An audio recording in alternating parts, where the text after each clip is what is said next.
अस्सलामुअलैकुम वरहमतुल्लाहि वबरकातुहू। जी हाँ, इस वक्त हम हैं KPIT बोर्ड में, जो कि पहले एक्सेसिबल नहीं था। एंड में आपको कैमरामैन भी दिखा देंगे। अभी ये रैम बन गया, जिसके लिए ये एक्सेसिबल बन गया। अभी हमारा कैमरामैन आपको दिखाएगा वहाँ से, और मैं यहाँ से जा रहा हूँ।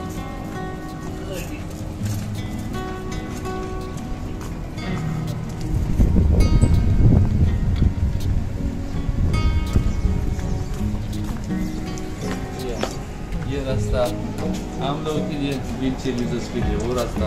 हर बिल्डिंग अगर इस तरह होगी तो हर बंदा हर जगह पे जा सकेगा, किसी को हेल्प की ज़रूरत नहीं होगी। Thank you to KPIT board. और ये हमारा एक अगला कदम है एक्सेसिबल पाकिस्तान की तरफ, और इंशाल्लाह ऐसे सारे पाकिस्तान को एक्सेसिबल बनाएंगे। Thank you.